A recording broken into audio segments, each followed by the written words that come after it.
Pemirsa, ajang ekspresi penulisan kreasi sastra Saraswati Suwana Pamarisuda Gering Agung yang digelar Yayasan Puri Kauhan Ubud juga mendapat dukungan dan apresiasi dari Kapolda Bali Irjen Pol Putu Jayan Danu Putra. Menurutnya, kondisi pandemi COVID-19 tidak boleh sampai memudarkan upaya pengembangan sastra. Sebaliknya, kreativitas untuk mengajegan sastra Bali justru harus terus digelorakan.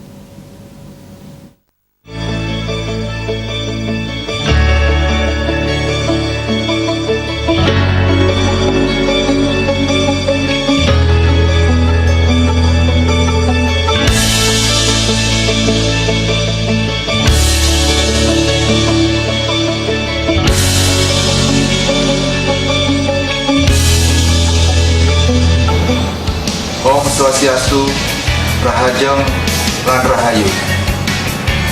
Sastra Bali merupakan salah satu khazanah kesusastraan Nusantara.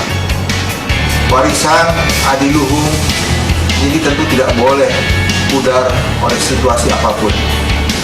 Kreativitas untuk menjaga keajekan sastra Bali harus terus digelorakan. Situasi pandemi COVID-19 tidak boleh menghilangkan upaya untuk mengembangkan kemampuan sastra generasi penerus kita. Mari kita bersama mulat sarira untuk mewujudkan sastra Bali sebagai Pamarisuda Gering Agung COVID-19. Saya Kapolda Bali mendukung sastra Saraswati Sewana demi Bali bangkit dan berkarya kembali. Om Santi, Santi, Santi Om.